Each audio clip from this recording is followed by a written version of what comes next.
Hello, this is the Walther Rotex RM8 in black. Brand new, as you can see, still got labels on it. I've had put about 100 shots to it, just test out the accuracy, get it zeroed, test its range out, see what it can reach out to before I start calibrating it on chair gun. You know, so yeah, it costs around about the 450 mark. Can go up to £500 depending on where you purchase, so shop around if you've got that option. Let's dive right into the rifle itself. So it's an 8-shot regulated pre-charged pneumatic rifle. As most of you are aware, it's identical to the beach version in every way other than this stock here. So the butt pad, just a simple one off the Walther Century. It's a vented shock-proof pad. You can detach it, you can get hop-ups, but the stock itself, which is the major change in this, is the same wooden Manelli stock, only it's got a coating of like a plastic rubber polymer. It's soft touch, feels really nice actually compared to a synthetic, but it'll take all the knocks and bangs that get associated with sort of out in the field rifles. If you look at the checker in there, you can actually see the grain of the wood where it's worn thin on the polymer due to the fact that the checkering, you've got different contrasts there of the light hitting it, so you can see that quite well. Shape of the stock though, ambidextrous on the cheek piece, which will please the lefties. Nice undercut at the back to get your hand underneath and get a nice bag in there, whatever you want to do with it. Seems to work well on the BSAs. I quite like that, to be honest with you. It made shooting it very simple. Your hand just seems to fall straight into it, no problems. Nice pistol grip, usual sort of Walther position. They get that pretty much bang on first time every time. The checkering's really sharp, but there's no sort of detailing, there's no logos or anything like that, which but then again, it does shout about it here. As we come down, you're obviously familiar with this, you've all seen reviews of these on the internet, but again, just more proof of that it's wood with a polymer coating.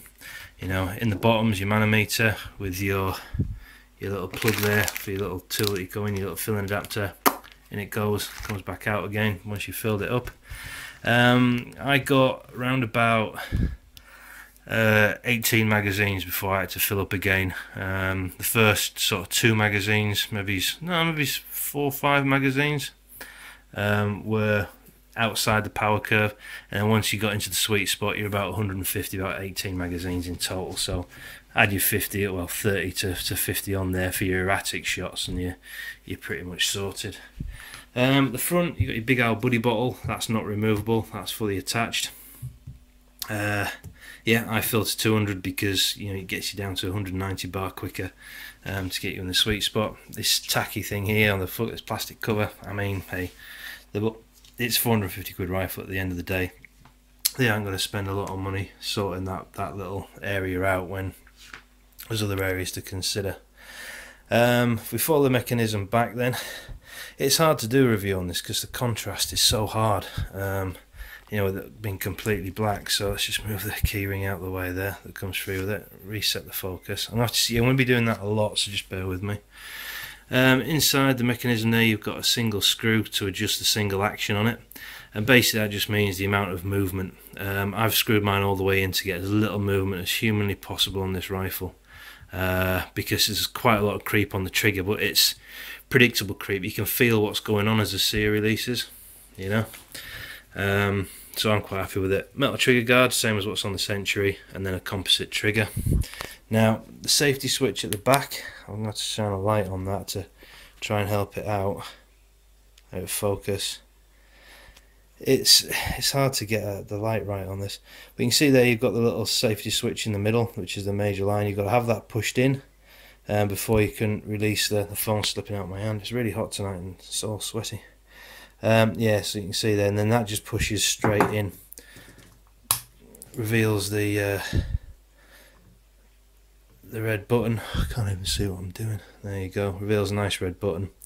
And this is what I like about Walthers. The safety is so easy to operate, not just to let it off, but to bring it back as well, just pull it backwards. My Remington that I've got, you know, it's easy to take it off. You just quite simply thumb shove it over. Then you've got this fiddly little lever to reset it again. The air arms that I've got is on the trigger, which is just a nightmare. Easy to release, but it's not so good when it comes to putting it back on. It's a bit of so airgun makers note that, you know, these Walther safeties are fantastic. They're set the benchmarks as far as I'm concerned for position, you know, ergonomics and usage as well. Less chances for things to go wrong. So inside, this is the action. Now this is the same sort of action as you get on the CO2 Walther rifles. Very good, proven design. You know, quite like it. It's very basic looking, but it suits the rifle, I think. And inside there you can see you've got the actual mechanisms for the rotary magazine, which is there. Now you can see in the centre you've got these little notches like a cap gun sort of revolver style reel. That basically operates going forward on the action. So if we switch it over, we will load it up. I'll take you through that. So to load it up, that would normally be down. You lift the bolt up, you bring it all the way back till it locks. Pull that little lever back there, pick up your magazine, and then in it goes, back on the rifle, and then you just quite simply push it all forward, and in you go, you're away, you're good to go. Of course, always safety on. It's manual, it doesn't auto set, so be wary of that. And away you go. Now the Rotexes, in my opinion, that I've ever shot, I've always found them a little bit finicky when it comes to you know, cycling the action on it. You get to there and it jams. But what you've got to do is just be really forceful, not forceful, but like positive with it. So good shove forward and lump it down, back, shove it forward, back. Now I'm not able to do it properly because I'm, you know, having to, you know, do it with the phone in my hand. Normally do it with two hands on the action, so on the rifle, and that's why I'm knackering. But be really forceful with it. Well, not forceful, but positive with it, and you'll find it's actually not too bad an action. It's very mechanical, and it feels like a. Well, it reminded me once I got it right of the old, not Walther 303s, man, the Enfield 303s. You know, the old World War II rifle. If you've ever had a go at one of them, it feels quite like that when you shove it. It's quite a mechanical nudge forward to do it. Once you get it though, once it's cycled, you know, 15-20 times, you'll be fine. It'll not be a problem. It starts to ease up a bit, and then you just get used to it after that, and you start to figure out how to do it. So the barrel then, now it's Walther Lothar barrel. It's choked at the end there, and you've got a 1/2 inch UNF adapter on the front as per the Walther. Now it does come with a barrel weight fitted on there. I've took this off. Inside you can see it's quite rough machining. It's just shit. You know, there's no way you can describe it. It does scuff. You know, you can see there's a scuff mark on it. There's an Allen bolt marking underneath it. So make a decision when you get it. Am I going with a silencer or not? If you are going with a silencer, take it off and never ever put it back on again. You know, don't keep messing about with it. I've took mine off and I'm leaving it off. So that's pretty much it, to be honest. We'll quick look at the scope rail maybe. Scope rail comes literally right from the front right to the back, but look how close your barrel is to the top of your scope rail. So make sure you use a good clearance on your mounts there. I've used a one piece because once it's lapped I don't have to lap it again. But I just think it suited the rifle better with this solid piece of straight metal and another solid piece of straight metal.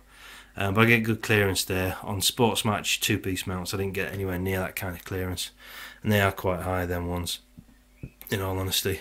So that's the rifle itself. I'm not going to bother reviewing the scope. So there's the stats of the rifle. Come here. There we go. So there's my chrono sort of results there, all converted over into foot-pound. So I've got 10.9 foot-pound average, so say 11. and then an average feet per second of about 554.5. The overall length of the rifle is 950, but they quote 1040 millimeters. So you know, it's shorter than advertised for some reason. I don't know why they messed that one up. And you got 500mm barrel on there as well. That's the other thing about the barrel to mention. The bluing's beautiful, as you would expect from Walther. Nice, you know, coating on all the metal areas. You know, lovely printed. Very clear that it's a Walther. So what we really need to know is, how does it perform? Well, forget these three because they were on the Remington. I was re-zeroing that after messing about with scopes. This is a 8-shot H&N group with H&N pellets. The rest are all, well, these three here. This was my first zero, gearing it on paper at 28 yards. As you can see, got it centered, shot a group, it was a bit low, readjusted it, 8 shots. It is literally pellet on pellet. I mean, you know, these dots are 5mm and it's just basically punched it, so you're probably looking at about sort of 6mm center to center on that. Yeah, deadly accurate rifle. This was a fly, this ready splatty bit here. This was a bit of where I just fell short with the Remington. But yeah, it splattered that fly at 28 yards. Absolutely beautiful. You know, instruction book comes with it.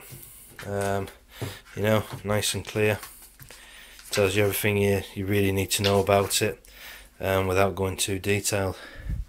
I actually really like this. It's nice and quiet with a silencer on it. It's not the quietest action I've got against the air arms, but it's more than enough for what I need it for. And yeah, that's pretty much it really. I can't think of anything I've missed, but if I have missed something, feel free to comment as always. Try not to troll, don't really like it. I haven't had any trolls so far. Well, maybe it's on the internet forums, but not here. And yeah, see you next time when I go more in depth on the performance of it. So as always, stay safe, shoot straight, and I'll see you later. Thanks, bye.